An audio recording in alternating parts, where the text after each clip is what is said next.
The C100s and 200s have a few excellent tools to achieve that perfect exposure. Because at the end of the day, we don't want to under or overexpose anything. We want it to be just right. So first up is the waveform monitor, the best tool and one we use the most. Think of it as a supercharged histogram for video.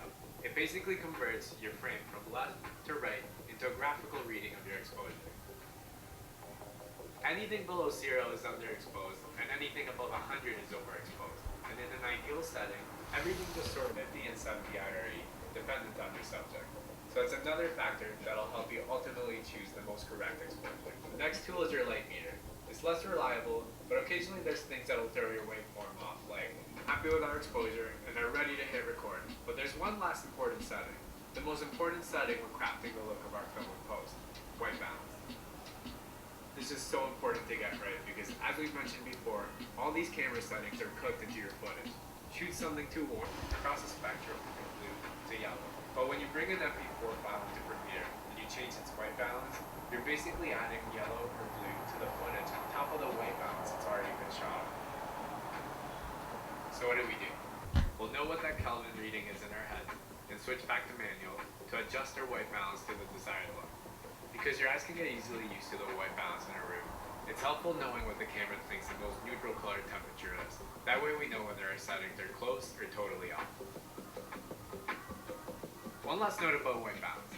It's a lot more than just warm or cold. It's about your green and magenta shift as well. The C200 lets you change your tint on the fly, along with your white balance. But in the C100, it's actually buried in the custom picture menu. So unless you shoot on the C200 and can easily change your tint, we actually recommend to just be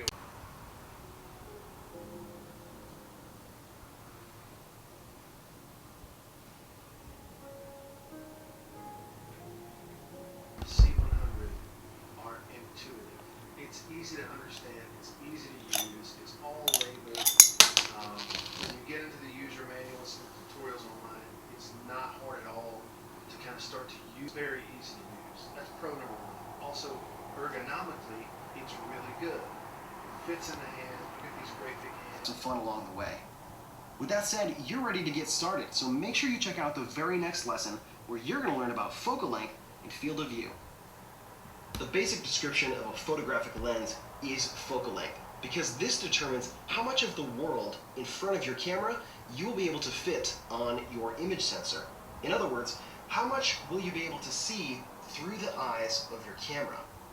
In this lesson, you are going to learn what focal length is and how focal length and field of view are related.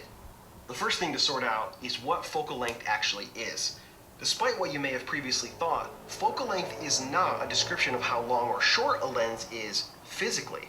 Focal length is the distance in millimeters from the optical center of the lens to your camera's image sensor when the lens is focused at infinity. The optical center is the point where all light rays intersect inside the lens.